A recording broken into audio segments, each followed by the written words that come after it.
கடைக்கார அப்படி வணக்கம். என்ன 10 நாள் கழிச்சு கடையை திறந்துருக்கேன், எதுவும் கேட்க மாட்டீங்க? என்ன கேட்க மாட்டீங்க? அதாவது எதுக்குண்ணே கடையை திறக்கணும்னு சரி, கேட்டால் எதுக்கு கடையை திறக்கல? கேட்கணும். அப்படி கேட்டால் தானே பில்டப் பண்ண முடியும். கடைக்கு எதுக்கு நான் திறக்கல? அதாவது தம்பி, நம்ம திராவிடாஸ் கஃபே இருக்குல்ல, சரி, இதோட பிஸ்னஸ் வந்து நல்லா போய்கிட்டு இருக்கு. சரி. சரி, ஒரு கிளையை வந்து அமெரிக்காவில் தொடங்கலாமே அப்படின்னு சொல்லிட்டு தான் அமெரிக்காவில் போய் இடமெல்லாம் பார்த்துட்டு வந்திருக்கேன். அமெரிக்காவுக்கு போறியா? ஆமா. எதுக்கு நான் அமெரிக்காவுக்கு போறேன்? உன் கோல் தானே போனோம் நீ. தம்பி, அப்படிலாம் சொல்லக்கூடாது. நாங்கள் வந்து அமெரிக்காலையும் எங்கள் பிஸ்னஸை விரிவுபடுத்த போகிறோம். எலான் மஸ்க்கு போட்டியாக நாங்கள் இங்கே ஒரு இது ஆரம்பிச்சிருக்கோம் தெரியுமா? சரி. விண்வெளி நிறுவனத்தை எங்கள் மாப்பிள்ள ஆரம்பிச்சிருக்காப்புல. அப்படியா? அதே மாதிரி நாங்கள் ஆரம்பிக்க போகிறோம். அங்கே இருக்கக்கூடிய பெரிய பெரிய ஹோட்டலுக்குலாம், அதாவது இந்த காஃபி டே இந்த மாதிரிலாம் இருக்குல்ல, ஓகே, அவங்களுக்குலாம் போட்டியாக ஆரம்பிக்க போகிறோம். ஸ்டார் பக்ஸ் எல்லாம் அடிச்சு நொறுக்கும் பாரு திராவிடாஸ் கஃபே. அப்படியாண்ணே? அப்போ அங்க இது போல அரசியல் பேசலாமா? அங்கேயும் பேசலாம். ஏற்கனவே அங்கே அரசியல் மாற்றம் நிகழ்ந்திருக்கு. அதனால இடம் விலைலாம் ஏறி இருக்கான். அங்கே ஒரு புரோக்கரை பார்த்து அட்வான்ஸ் கொடுத்துருக்கேன். அவர் ஒரு நல்ல இடமா பார்ப்பாரு. அமெரிக்காவிலையும் அமெரிக்க ஏகாதிபத்தியத்துக்கு எதிராகவும் திராவிடத்தோட குரல் ஒலிக்கும். சரி, ஓகே. நம்ம தமிழ்நாட்டு அரசியலுக்குள்ள வந்துடலாமா? வரலாம். சரி, என்ன முதல்ல என்ன வச்சிருக்கியா நியூஸ்? ஆமாப்பா, அதாவது நீங்கள் வந்து எங்களை மட்டுமே வந்து இந்துக்களுக்கு எதிரான கட்சின்னு சொல்கிறீங்க. நாங்கள் வந்து தொடர்ந்து வந்து கோயில்களுக்கு போகிறோம், குளத்துக்கு போகிறோம், கும்பாசகம் பண்ண ஹெல்ப் பண்ணுறோம். இதே மாதிரி எங்கள் கூட்டணி கட்சியும் பண்ணியிருக்கு. என்னது? விடுதலை சிறுத்தைகள் கட்சியினுடைய அண்ணன் வந்து பழனி கோயிலுக்கு போயிருக்காரு இன்னைக்கு தானே. ஆமாம், நல்ல பரிவாரம் கட்டியிருக்காரு. எப்படி மங்களகரமாக இருக்காரு பார்த்தீங்களா? தேர்தல் நெருங்குதுல. அப்படிதான் கிடையாது. ஒரு பக்தியான ஒருத்தர் தான். அடிக்கடி வந்து கோயில் போகக்கூடிய வழக்கம் கொண்டவர் தான். ஸோ அதனால வந்து அதெல்லாம் தவறா பேசாத. பக்தி என்பது ஒருவருடைய தனிப்பட்ட விருப்பம் கிடையாது. நாங்க வந்து எல்லாருக்கும் பொதுவானாங்கன்னு காட்டுறீங்க. இதே நீங்க போனீங்கன்னா நாங்க இந்துக்களுக்கு நெருக்கமானவன்னு சொல்றீங்கல்ல, உங்க கட்சிக்காரங்களாம் போனீங்கன்னா. அப்ப நாங்க போனா அது வந்து பொது வாழ்க்கை, பர்சனல் வாழ்க்கை. இது என்னப்பா? சனாதனம் இருக்கா இல்லையா? சனாதனம் அப்படிங்கிறது வேற, பக்தி அப்படிங்கிறது வேற. அது உங்களுக்கு புரியாது. ஞாயிற்றுக்கிழமை வந்து சனாதன தமிழர் சங்கமம் அப்படின்னு சொல்லிட்டு பேசு தமிழா பேசு ஒரு நிகழ்ச்சியை அரேஞ்ச் பண்றோம். அது வந்து டி நகர்ல இருக்கக்கூடிய அந்த கிருஷ்ணசாமி திருமண மண்டபம், மறந்துட்டேன், கிருஷ்ணசாமி திருமண மண்டபத்தில் வந்து நடைபெற இருக்கிறது. அதுக்கான போஸ்டர் வந்து இங்கே போடுறோம். மேலும் விவரங்களுக்கு வந்து நீங்கள் கால் பண்ணி என்ன இதுன்னு கேட்டுக்கலாம். அங்கே வந்தீங்கன்னா சனாதன தமிழர் சங்கம் அங்கே மீட்டிங்கில் நிறைய விஷயங்கள் குறித்து நம்ம வந்து பேசுவோம். சரி, டாபிக் விட்டு எங்கேயோ போயிட்டு இருக்கோம். ஆமாம், மிகப்பெரிய பேச்சாளர்கள்லாம் வர இருக்காங்க, மிக முக்கியமான ஆட்கள் வர இருக்காங்க. சரி, அது இல்லையா? நான் வருவேன்ப்பா, என்ன இருந்தாலும் நான் ஒரு தமிழன், அதனால நான் வருவேன். சரி, அதாவது ஏதோ விஜய் கூட ஒரு மீட்டிங்கில் பங்கேற்க போறேன்னு சொன்னாரு. ஆமாம், விஜய் கூட வந்து திரும்ப அவர்கள் மீட்டிங்கில் பங்கேற்க போறாரு அப்படின்னு சொல்லிட்டு புத்தக வெளியீட்டு விழாலன்னு சொல்லியிருந்தாங்க இல்லையா? அது தொடர்பாக அவர் ஒரு விளக்கம் வந்து கொடுத்துருக்காங்க. விளக்கம் கொடுக்கல, அது ஒரு அரசியல் புதுசாக தகவல் வந்துட்டு இருக்கு. என்ன அப்படின்னா, அந்த நிகழ்ச்சியில் வந்து திரும்ப அவர்கள் பங்கேற்கவில்லை. எப்படி? திமுக தலைமை வந்து சொல்லியிருக்காங்க போல அப்படின்னு தகவல் தான். நமக்கு என்ன தெரியும், தகவல் வந்துட்டு இருக்கு. திமுக தலைமை என்ன சொல்லியிருக்காங்க அப்படின்னா, இப்பொழுது நீங்க விஜய் அவர்களோட ஒரு மேடையை பகிர்ந்துக்கிட்டீங்கன்னா தேவையில்லாம கூட்டணியில ஒரு சலசலப்பு வந்து ஏற்படும். அதனால வந்து இதை கொஞ்சம் தவிர்க்க பார்க்க முடியுமா அப்படின்னு கேட்டிருக்காங்க போல. ஒரு ரெக்வெஸ்ட் வச்சிருக்காங்க. அதுக்கு என்ன செஞ்சிட்டா போச்சு அப்படின்னு சொல்லிட்டு நான் வரலப்பா அந்த மீட்டிங்க்கு அப்படின்னு வந்து தவிர்த்திருக்காரு. ஆமா, நீங்க ரெக்வெஸ்ட்னு சொல்றீங்க, நாங்க வந்து ஒரு அன்பு கட்டளை போட்டோம் அப்படின்னே சொல்லலாம். அன்பு கட்டளை. ஆமா, எங்களை மாதிரி தொண்டர்களுடைய உணர்வுகளை வந்து அவர் பிரதிபலிச்சிருக்காரு. நான் ஒரு திமுக தொண்டேன், நான் என்ன நினைச்சனோ அதை தான் திருமாவளவன் அவர்களும் செஞ்சிருக்காரு. அவருடைய இந்த முடிவுக்கு நான் வந்து வரவேற்பு தெரிவிக்கிறேன். சரி, ஓகே. அது ஒரு பக்கம் அப்படி போயிட்டு இருக்கு. இன்னொரு பக்கம் என்ன நியூஸ் என்ன இருக்கா? இப்ப இந்த அதானி இருக்காருல்ல, அவர் வந்து நிறைய தொழில்களை பண்ணிக்கிட்டு இருக்காரு, மிகப்பெரிய கோடீஸ்வரரா இருக்காரு. இந்தியாவோட மிகப்பெரிய பணக்காரர்கள் அவரும் ஒருவர், தொழிலதிபர். அவர் பணக்காரர் ஆகிறதுக்கு பாஜக உதவி பண்றாங்க அப்படிமா ஏதாவது பேசிக்கிட்டு இருக்காது. அவருடைய பல நிறுவனங்களை வந்து ஸ்டாலின் அவர்களுடைய கவர்மெண்ட் வந்து சிகப்பு கம்பளம் விரித்து வரவேற்குது. நீங்க வந்து இந்த தொழில் தொடங்குங்க, இதை பண்ணுங்க, அதை பண்ணுங்க, சும்மா தேவலாம் பேசிட்டு இருக்காரு. வேற என்ன? சரிப்பா, அவர் வந்து ஒரு சூரிய மின்சக்தி நிறுவனம் வந்து ஆரம்பிச்சிருக்காரு. அதுக்கு வந்து அனுமதி பெறதுக்கு நிறைய பேர்கிட்ட வந்து லஞ்சம் கொடுத்துருக்காரு. அதை வந்து நான் தெளிவாக படிச்சிருட்டேன், ஏன்னா கொஞ்சம் குழப்பமா இருக்கு. அதை தெளிவாக படிச்சிட்டோம்னா கொஞ்சம் இதாக இருக்கும். அவருடைய நிறுவனங்களின் பங்கு சந்தையினுடைய மதிப்புகள்லாம் இன்னைக்கு குறைஞ்சிக்கிட்டு இருக்கு அப்படின்னு சொல்லிட்டு வந்துகிட்டு இருக்கு செய்திகள். ஆமாப்பா, அது எதனாலன்னு பார்த்துருவோம். 16,000 கோடி சூரிய மின்சக்தி ஒப்பந்தத்தை பெறுவதற்காக 2,000 கோடியை இந்திய அரசு அதிகாரிகளுக்கு வந்து அதானி தரப்பு வந்து லஞ்சமாக வழங்கியதான் இது குற்றச்சாட்டு. ஆனால் இந்த ஒப்பந்தத்துக்கு அமெரிக்க நிறுவனங்கள் தான் முதலீடு செஞ்சிருக்கு. அதனால முதலீட்டாளர்களை தவறாக வழிநடத்திய குற்றச்சாட்டின் பேரிலேயே இந்த வழக்கு வந்து நியூயார்க் கோர்ட்டில் வந்து பதிவு செய்யப்பட்டிருக்கு. அதனால அமெரிக்க கோர்ட் வந்து அவருக்கு வந்து பிடிவாரன் பிடிச்சிருக்காங்க.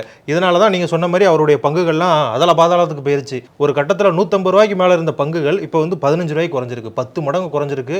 மிகப்பெரிய பாதிப்பு ஏற்பட வாய்ப்பு இருக்கு இந்திய பங்கு சந்தையில். இதனால இந்திய பொருளாதாரத்துக்குமே அடிவிழ வாய்ப்பு இருக்கு. இதனால அவருக்கு சொல்லியிருக்காரு, உடனடியாக நடவடிக்கை எடுங்க அவர் மேல அப்படின்னு இருக்காரு. ஆமா, அது மட்டும் இல்ல, நீங்க வந்து முதலமைச்சர்கள் மேல நடவடிக்கை எடுக்கிறீங்க, அமைச்சர்கள் மேல நடவடிக்கை எடுக்கிறீங்க, இந்தி கூட்டணியில் இருக்கக்கூடிய தலைவர்கள் மேல நடவடிக்கை எடுக்கிறீங்க. ஆனா இவர் ஒரு தொழிலதிபர் தானே, இவர் மேல நடவடிக்கை எடுக்கிறதுக்கு உனக்கு என்ன தயக்கம் அப்படின்னு சொல்லி பாஜக அரசை நோக்கி கேட்டிருக்காரு ராகுல் காந்தி அவர்கள். ராகுல் காந்தி. சரி, என்ன நடவடிக்கை எடுக்கிறாங்க, இந்த வழக்கினுடைய நிலவரம் என்ன அப்படின்றத நாளைக்கு நம்ம இன்னும் விரிவாக அடுத்தடுத்த நிகழ்வுகளை வைத்து அப்டேட் பண்ணுவோம்.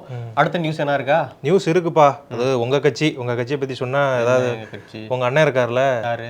உங்க அண்ணன் சீமானு. சரி, அவர் வந்து நிர்வாகிகள் கூட்டத்தை கூட்டவே மாட்டாராமே, பயந்து போயிருக்காரு. ஏன்னா கட்சியில இருந்து ஒவ்வொருத்தங்களா வெளியே போறாங்க, வெளியே போய்கிட்டே இருக்காங்க. காரணமே நீங்க தான். நம்ம அதெல்லாம் இல்லப்பா, விஜய் கட்சிக்கு போய் சேர்றாங்க, அதுக்கு நாங்க எப்படி காரணமா இருக்க முடியும்? நிறைய தொண்டர்கள் விஜய் கட்சியில போய் சேர்றாங்க. அதுக்கு தான் என்ன பண்ணிருக்காங்கன்னா, நம்ம தனித்து போட்டியிட்டு தோத்து தான் போய்கிட்டு இருக்கோம்.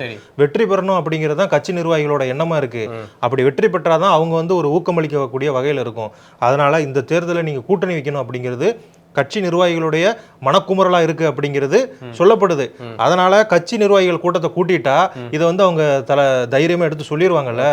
அப்படியெல்லாம் கருத்துக்கள் வரக்கூடாது, நம்ம தனிச்சு இருக்கணும் அப்படின்னு சொல்லிட்டு தான் சீமான் அவர்கள் கட்சி நிர்வாகி கூட்டத்தை கூட்டலை. தனக்கு எதிராக குரல்கள் வந்துடக்கூடாதுன்னு தான் கூட்டாமல் இருக்காருன்னு சொல்றாங்க. அது உண்மையா கேட்குறேன். வர எலெக்ஷன் 26 வருது, ஓகேவா? அந்த எலெக்ஷன்ல தெரிஞ்சிடும்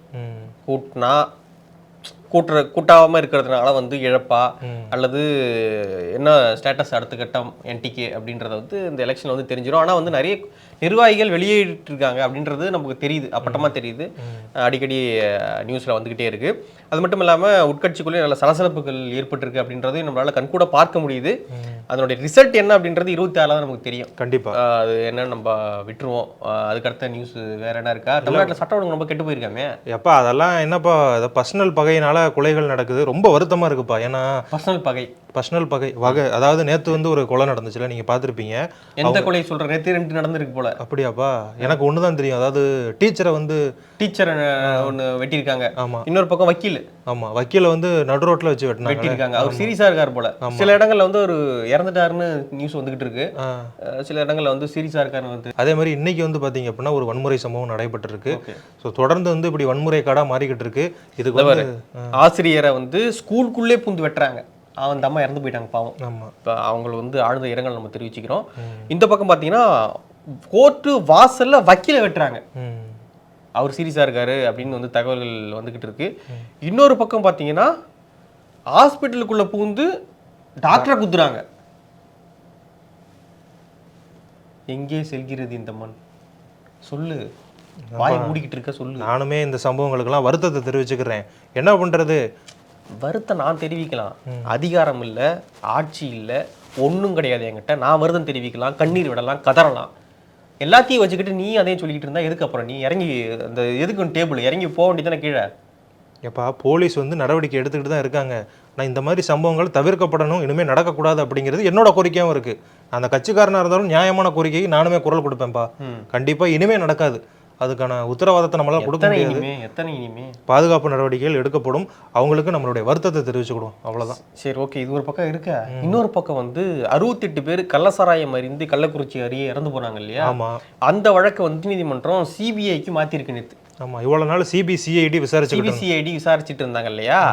சிபிஐக்கு நேற்று மாத்தி உத்தரவிட்டிருக்காங்க. அது மட்டும் இல்லாம என்ன சொல்லியிருக்காங்க அப்படின்னு தான் நம்ம முக்கியம். காவல்துறைக்கு இதுல பங்கு இருக்கு. ஸோ வந்து நீங்க வந்து விசாரிச்ச வேலைக்கு ஆகாது, நான் சிபிஐக்கு மாத்துறேன் அப்படின்னு மாத்திட்டாங்க. சிபிஐ வந்து விசாரிச்ச உடனே குற்றவாளிகள் கண்டுபிடிக்கப்படுவாங்கன்னு நம்புறியா? நம்புறேன் இல்லை. நீதிமன்றம் என்ன சொல்றாங்க பாருங்க, காவல்துறைக்கு இதுல பங்கு இருக்குன்னு நாங்க சந்தேகப்படுறோம். ஸோ வந்து நீங்க விசாரிச்சா அது வேலையாகாது. ஏன்னா வந்து தமிழக அரசின் மீதும் குற்றச்சாட்டு இருக்கு. ஏன்னா வந்து இது அதிமுக எம்எல்ஏ வந்து தமிழக அரசுக்கு வந்து இது வந்து கவனத்தை கொண்டு போயிருக்காரு. தமிழக அரசு இதை கவனிக்காம விட்டுருக்காங்க. இது எல்லாத்தையும் வச்சு பார்க்கும்பொழுது நீங்கள் விசாரிச்சா இது வந்து வேலைக்கு ஆகாது, நான் வந்து சிபிஐக்கு மாற்றுறேன் அப்படின்னு சொல்லிட்டு உச்சநீதிமன்றம் இதை சிபிஐக்கு மாற்றிருக்காங்க. இது தமிழ்நாடு அரசுக்கு எவ்வளோ பெரிய குட்டு தெரியுமா, அசிங்கம் தெரியுமா? இது அவங்க மேலே நம்பிக்கை இல்லாமல் இருக்காங்க. நம்பிக்கை இல்லை, உங்கள் மேலே நம்பிக்கை இல்லைன்னு சொல்லுது நீதிமன்றம். எங்கள் மேலே இல்லை, காவல்துறை மேலே. அதனால் காவல்துறை புரியல. அப்போ காவல்துறை யார் கண்ட்ரோலில் இருக்கு?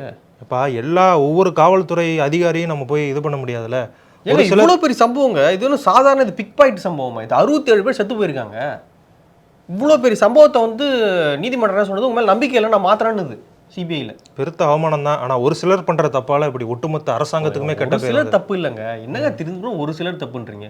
இவ்வளோ பெரிய நிர்வாக கோளாறு இது. ஒரு சிலர் ஏதோ ஒரு பிசிஓ தப்பு பண்ணிட்டாரா லஞ்சம் வாங்கி, எவ்வளோ பெரிய வழக்கு இது, சிபிஐக்கு மாத்திரன்றது நீதிமன்றம். ஸோ அசால்ட்டாக கடந்து போகிறேன். நான் கடந்து போலப்பா, அது மிகப்பெரிய தப்புன்னு சொல்கிறேன். சிபிஐ உண்மையான குற்றவாளிகளை கண்டுபிடிச்சி அவங்களுக்கு சரியான தண்டனை கொடுக்கணும் அப்படிங்கிறதான் என்னுடைய நோக்கமாகவும் இருக்குது. இப்போ ஒரு தடவை வந்து நீதிமன்றம் குட்டு வாங்குச்சு. இந்த வழக்கில் வந்து தமிழக அரசு குட்டு வாங்கியிருக்கு இல்லையா, அதே போல் வந்து இன்னொரு வழக்குலையும் குட்டு வாங்கியிருக்கு. என்ன அப்படின்னா, அண்ணா நகரில் வந்து ஒரு சிறுமி பாலியல் வன்கொடுமை வந்து செய்யப்படுறாங்க. அந்த வழக்கை வந்து அண்ணா நகர் அனைத்து மகளிர் காவல் நிலையம் வந்து சரியாக விசாரிக்கல அப்படின்னு சொல்லிட்டு சென்னை உயர்நீதிமன்றம் அந்த வழக்கை வந்து சிபிஐக்கு மாத்துறாங்க. ஓகேவா? உடனே தமிழ்நாடு அரசு என்ன பண்ணுது, உச்சநீதிமன்றத்தில் அப்பீல் போகுது. நீங்க வந்து சிபிஐக்கு கொடுக்கக்கூடாது. எதுக்கு? நீதிமன்றம் என்ன சொல்றாங்க தெரியுமா? உயர்நீதிமன்றம் அந்த வழக்கில் அந்த வழக்கை வந்து சரியாக அந்த மகளிர் காவல் நிலையம் வந்து விசாரிக்கல, இது பாலியல் வன்கொடுமை வழக்கை வந்து சரியா விசாரிக்கலன்னு வந்து குட்டு வாங்குறாங்க உயர்நீதிமன்றத்தில். அதை எதிர்த்து வந்து தமிழ்நாடு அரசே அப்பீல் போகுது, வந்து நீங்கள் சிபிஐக்கு கொடுக்கக்கூடாது, உயர்நீதிமன்ற வழக்கை வந்து நீங்கள் மறுபரிசீலனை செய்யணும் அப்படின்னு சொல்லுது. உச்சநீதிமன்றம் என்ன சொல்கிறாங்க அதை நம்ம கேட்கணும்.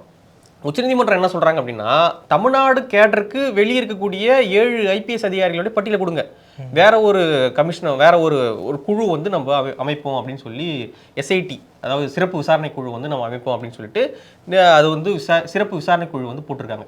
திரும்ப தமிழ்நாடு அரசு கையில் கொடுக்கல. அது சிறப்பு விசாரணை குழு போட்டு சிபிஐயிலேருந்து சிபிஐ விசாரிச்சா வந்து அது ரொம்ப லேட் ஆகும், ஸோ வந்து சிறப்பு விசாரணை குழு வந்து இது வந்து விசாரிக்கும் அப்படின்னு சொல்லி உத்தரவிட்டிருக்காங்க உச்சநீதிமன்றம். என்னது இது? ஏன்பா அடி மேல அடி வாங்கிட்டு இருக்காங்க காவல்துறை. என்ன இது எவ்வளோ பெரிய சம்பவம் இது. தேர்தல் வேற இன்னும் 1 வருஷத்துல நடக்க இருக்கு. 200 தொகுதிகளில் ஜெயிக்கணும்னு டார்கெட் வச்சு போய்கிட்டு இருக்கோம். இந்த மாதிரி சம்பவங்கள் நடந்தால் எப்படி 200 தொகுதி ஜெயிக்க முடியும்? அதனால இனிமேலாவது இது போன்ற சம்பவங்கள் நடக்கக்கூடாது அப்படிங்கிறது எங்களுடைய ஆசையா இருக்கு. என்னன்னா இதுல முக்கியமா நம்ம பார்க்க வேண்டியது என்னன்னா, காவல்துறை வந்து நேரடியாக ஸ்டாலின் அவருடைய கண்ட்ரோல்ல இருக்கு. அந்த காவல்துறை தொடர்ச்சியாக நீதிமன்றத்தை குட்டு வாங்கிட்டே இருக்கு, அசிங்கப்பட்டுக்கிட்டே இருக்கு. எங்க போயிட்டு இருக்கு சட்டம் ஒழுங்கு எனக்கு புரியல. அந்தந்த இடத்துல போயிட்டு அந்தந்த துறை சார்ந்த ஆளுமைகளை வந்து கத்தியால குத்துறாங்க, வெட்டுறாங்க. நீதிமன்றத்துக்குள்ள போயிட்டு நீதிமன்ற வளாகத்துல போய் வெட்டுறான், பள்ளிக்கூடத்துல போய் வெட்டுறான், ஹாஸ்பிட்டல் போய் வெட்டுறான். எதுக்கு? என்ன புரியல. இல்லப்பா இந்த அதிமுக ஆட்சியில் நடந்தா என்ன குதி குச்சிருப்பீங்க நீங்க? ஏன் வாயை மூடிக்கிட்டு இருக்க? பேசு. இல்லப்பா மகாராஷ்டிரா எலெக்ஷனை பத்தி பேசலாம் நினைச்சேன். முக்கியமான மகாராஷ்டிரா எலெக்ஷன் அங்கேயே போற, இதை பத்தி பேசு முதல்ல. அப்பா இதை பத்தி நீ தான் சொல்ல வேண்டியதெல்லாம் சொல்லிட்டியப்பா. நான் சொல்றது என்ன இருக்கு? நானுமே ரொம்ப வருத்தத்துல இருக்கேன். இதெல்லாம் சரி செய்யணும் அப்படிங்கிறத என்னோட கோரிக்கை. சரி, மகாராஷ்டிரா இதெல்லாம் வச்சுக்கிட்டு நீங்க எப்படி 26 நாங்கள் ஆட்சி பிடிச்சிருவோன்றீங்க? மக்கள் ஏமாளிகள் நினைச்சுக்கிட்டு இருக்கீங்களா? அப்பா இந்த மாதிரி சம்பவங்கள் நடந்தாலுமே நாங்கள் மக்களுக்கு செய்ய வேண்டியதை செஞ்சுக்கிட்டு தானே இருக்கோம். என்னது? எத்தனையோ நலத்திட்டங்கள் பண்ணியிருக்கோம். பெண்களுக்கு இலவசமாக பேருந்து விட்டுருக்கோம், 1000 ரூபா உரிமை தொகையை கொடுத்துருக்கோம். ஓசி தானே? ஓசி தானேன்னா அவர் பெரியவர் தெரியாமல் சொல்லிட்டாரு. அதுக்காண்டி எல்லாரையுமே நாங்கள் 1000 ரூபாய் நீங்கள் வாங்குறீங்கல்ல, அதில் தான் லிஃப்டி கூட்டுட்டு இருக்க. இப்படியாதா? இதுதான் வந்து மகளிருக்கான உரிமையா இது? எப்பா இன்னும் 1 வருஷம் இருக்கு தேர்தலுக்கு, நீ இப்பவே பிரச்சாரத்தை ஆரம்பிச்சிட்டியே. சரி, பிரச்சாரம் இல்லப்பா, அப்படியே டென்ஷனா இருக்கு எனக்கு. 1.5 வருஷம் இருக்குப்பா. இது அதிமுக ஆட்சியில் நடந்திருந்தா என்ன குதிச்சிருப்பீங்க? என்ன குதி?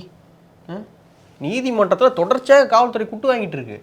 இது தொடர்பாக ஒரு விவாதம் இல்லை, ஒரு பேச்சு பொருள் இல்லை, ஒன்றும் கிடையாது. சரி போ, அடுத்து மகாராஷ்டிரா ஜார்க்கண்ட் எலெக்ஷன் பற்றி பேசு. ஆமாப்பா, மகாராஷ்டிராவில் வந்து எங்கள் கூட்டணி ஆட்சியை பிடிக்காது அப்படின்னு கருத்து கணிப்புகள்லாம் சொல்லுவாங்க. சிரிச்சுக்கிட்டே சொல்கிறேன். இல்லைப்பா, ஏன்னா கருத்து கணிப்புகள் வந்து எப்பயுமே நடக்கிறது இல்லை. என்ன சொன்னாங்க? கிடையாது. கருத்து கணிப்பு வந்து சில நேரங்கள்ல நடக்காம போகுது, பல நேரங்கள் நடக்குது. ஸோ அதனால வந்து ஜார்க்கண்ட்லயும் மகாராஷ்டிராவிலையும் வந்து பாஜக கூட்டணி ஆட்சியை பிடிக்கும்னு சொல்லியிருக்காங்க. அதெல்லாம் நீங்களாம் அதான் அவங்க சொன்ன மாதிரி, பாஜக சொன்ன மாதிரி காங்கிரஸ் முக்து பாரத்தை கண்டிப்பாக நிறைவேற்றுவாங்க போல. எப்பா அதெல்லாம் நடக்காது. மக்கள்கிட்ட கேட்போமே. என்ன மக்களே நீங்க சொல்லுங்க, ஜார்க்கண்ட்ல யார் ஆமான்னு சொல்ல போறாங்க அவங்க, மகாராஷ்டிரா யார் ஆட்சியை பிடிப்பா? சரி இப்படி சொல்லுவோமே, பிஜேபி ஆட்சியை பிடிக்குன்னு சொல்லுங்க, எத்தனை தொகுதியில் ஜெயிப்பாங்கன்னு சொல்லுங்க பாப்போமா? சரிப்பா, நம்ம எப்படி இவ்வளோ அரசியல் இதில் போய்கிட்டு இருக்கோ, இதுக்கு கொஞ்சம் கூட குறையாம சினிமாவிலுமே நிறைய பிரச்சனைகள் போய்கிட்டு இருக்கேப்பா. சினிமாக்குள்ள அரசியல் போகுது, பிரச்சனை போகுது, நிறைய நடக்குது, நிறைய போயிட்டு இருக்கு. ஆமாப்பா, ஏஆர் ரகுமான் இசை புயல் எப்படிப்பட்ட பாடல்களை கொடுத்தவர். அவருமே வந்து பார்த்தீங்கன்னா இப்போ விவாகரத்து பண்ணியிருக்காரு. ஆமாம், சாய்ரா பானு அவங்களுடைய ரெண்டு பேரும் வந்து விவாகரத்தை வந்து அறிவிச்சிருக்காங்க. தனிப்பட்ட விஷயம், அதுக்கெல்லாம் போல விவாகரத்தை அறிவிச்சிருக்காங்க அப்படின்றது பொது வெளியில் வந்திருக்கு. அதனால் நம்ம வந்து பதிவு பண்ணுறோம். அடுத்து இன்னொரு விவாகரத்தும் போயிட்டு இருக்கு. அது என்னன்னா தனுஷ் அவர்களும் ஐஸ்வர்யா அவர்களுடைய விவாகரத்து. ஆமாம், ரஜினி அவர்களோட மகள் அவங்க வந்து இன்னைக்கு கன்ஃபார்ம் பண்ணியிருக்காங்க கோர்ட்டில். நாங்கள் கண்டிப்பாக பிரிஞ்சிடுறோம், வேலைக்கு ஆகாது அப்படின்னு சொல்லியிருக்காங்க. விரைவில் தீர்ப்பு அறிவிக்கப்பட இருக்கு அப்படின்னு வந்து சொல்லியிருக்காங்க போல. ஆமாம், 2 குடும்பத்து பெரியவங்களும் பேச்சுவார்த்தை நடத்தியிருக்காங்க, பேசி பார்த்துருக்காங்க. ஒன்றும் வேலைக்கு ஆகல. ஆமாம், பிரிஞ்சு வாழ்கிறேன் அப்படின்னு சொல்லிட்டு வெளிப்படையாக சொல்லிட்டாங்க. ஆனால் என்ன சொல்கிறது, இந்த மாதிரி நிறைய அதாவது திரை பிரபலங்கள் இந்த மாதிரி தொடர்ந்து டைவர்ஸ் பண்ண இது வந்து மக்கள் மத்தியிலும் இந்த சிந்தனை விதைக்கப்படும் அப்படிங்கிறது நிறைய பேரோட கருத்து. ஆமாம், இப்போ ஜெயம் ரவி அவங்களுடைய மனைவி அவங்க கூட டைவர்ஸ் ஆச்சு. ஏஆர் ரஹ்மான் அவர்களுடைய மருமகனான ஜிவி பிரகாஷுமே டைவர்ஸ் வந்து பண்ணியிருந்தாங்க. அது மட்டும் இல்லாமல் ஏஆர் ரஹ்மான் அவங்களுடைய இசைக்குழுல இருக்கக்கூடிய இன்னொரு தம்பதியும் டைவர்ஸ் அறிவிச்சிருந்தாங்க அப்படின்றதையும் பேசு பொருளாக மாறி. ஆமாம், என்னன்னா அந்த பொண்ணு இருக்குல்ல, அந்த பொண்ணையும் ஏஆர் ரஹ்மானையும் வச்சு இப்போ நிறைய மீம்ஸ் எல்லாம் போய்கிட்டு இருக்கு. அவங்க 2 பேரும் சேர்ந்து வாழ போறாங்க, அதுக்கு தான் இந்த இதுன்னு. ஆனால் அதெல்லாம் உண்மையா பொய்யான்லாம் தெரில. ஆனால் இந்த மாதிரி வதந்திகளை பரப்பாதீங்க. அது உண்மையா இருந்துச்சுன்னா வருத்தம் தான். ஆனால் அது வதந்தியாக இருந்துச்சுன்னா நம்ம அதுக்கு வந்து கண்டனங்களை வந்து நம்ம பதிவு பண்ணுறோம். இப்படி தொடர்ச்சியாக விவாகரத்து சம்பவங்கள் வந்து தமிழ் சினிமாவில் பரபரப்பாக போயிட்டு இருக்கு. இன்னொரு பக்கம் பார்த்தீங்கன்னா நயன்தாரா அவர்களுடைய டாக்குமெண்ட்ரி நெட்ஃப்ளிக்ஸில் ரிலீஸ் ஆகிருந்தது. அதில் வந்து என்ஓசி தரல அப்படின்னு சொல்லிட்டு நிறைய பிரச்சனைகள் போயிட்டு இருந்தது. தனுஷா வந்து கடுமையாக நயன்தாரா அவர்கள் சாடி பேசியிருந்தாங்க. இப்பொழுது அவங்க நேற்று நன்றி தெரிவிச்சிருந்தாங்க. என்ஓசி கொடுத்த பேரன்பு கொண்ட அனைவருக்குமே நன்றிகள் இருக்காங்க. அப்போ தனுஷ் கொடுத்துட்டாரோ? தனுஷ் கொடுக்கலப்பா. அதாவது ஷாருக்கான் கொடுத்துருக்காரு, சிரஞ்சீவி கொடுத்துருக்காரு, இன்னும் பல ப்ரொடியூசர்கள்லாம் கொடுத்துருக்காங்க. கொடுத்தவங்களுக்கு மட்டும் நன்றி. கொடுக்காதவரை ஏற்கனவே கண்டனம் பண்ணிட்டாங்களே, இவர் வந்து என்னை வளர விட மாட்டார் அப்படின்னு. ஸோ வந்து நம்ம மக்களுக்குமே சினிமா பார்த்தா பேசினா பிடிக்காது.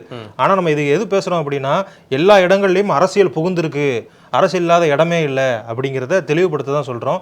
இங்கேயுமே அரசியல் இருக்குது. நீ வந்து என்னை அடிக்கணுன்னே வர்ற, அதாவது நான் ஏதாவது நாங்கள் எங்கள் ஆட்சி நல்லது பண்ணுச்சுன்னா வந்து பேசுகிறது கிடையாது. ஏதாவது தப்பு பண்ணிட்டாங்க அப்படின்னா வர்றது, ஏதாவது பண்ணுறதுலாம் தப்பு தானே. அது ஒன்று உங்கள் பார்வைக்கு அப்படி இருக்கும்ப்பா. நல்லவங்க பார்த்தா நல்லதா தெரியும். அதாவது ஒரு பழமொழி இருக்குது தெரியுமா? சரி சொல்லு. தர்மர் வந்து நகர்வலம் போகிறப்ப எல்லாரும் நல்லவங்களா தெரிஞ்சாங்களாம். துரியோதனை நகர்வலம் போடுறப்ப எல்லாரும் கெட்டவங்களா தெரிஞ்சாங்களாம். நீ வந்து துரியோதனை, உங்களுக்கு தான் நம்பிக்கையே இல்லையே, நீ எதுக்கு அந்த பழமொழி பேசுற? எப்பா எனக்கு நம்பிக்கை இருக்குப்பா, நான் எல்லாமே பேசுவேன். மக்கள்கிட்ட கேட்போம். மக்களே நீங்களே சொல்லுங்க எங்களுடைய ஆட்சி எப்படி இருக்குன்னு. பேசு தமிழா பேசு மற்றும் திருவருள் டிவி இணைந்து முன்னெடுக்கக்கூடிய சனாதன தமிழர் சங்கமம் 2024 இந்த ஆண்டு வர நவம்பர் 24 வர ஞாயிற்றுக்கிழமை அன்னைக்கு காலை 8:44 தொடங்கி மாலை 4 மணி வரை சென்னை டி நகரில் இருக்கக்கூடிய ஹிந்தி பிரச்சார சபா சாலையில் அமைந்திருக்கக்கூடிய கிருஷ்ணசாமி திருமண மண்டபத்தில் நடக்க இருக்குது. காலை தொடங்கி மாலை வரை நடக்கக்கூடிய இந்த நிகழ்வுல உங்க எல்லோருக்குமே மதிய உணவு அங்கு ஏற்பாடு செய்யப்பட்டிருக்குது. சனாதன தர்மம் தொடர்பாக மிக ஆழமான உரைகளை நிகழ்த்துவதற்கு எண்ணற்ற பேச்சாளர்கள் வர இருக்காங்க. இது நம்மளுடைய குடும்ப விழா. நீங்க எல்லோரும் உங்க குடும்பத்தோடு வந்து கலந்துக்கணும்னு பேசு தமிழா பேசு சார்பாக அன்போடு வரவேற்கிறோம்.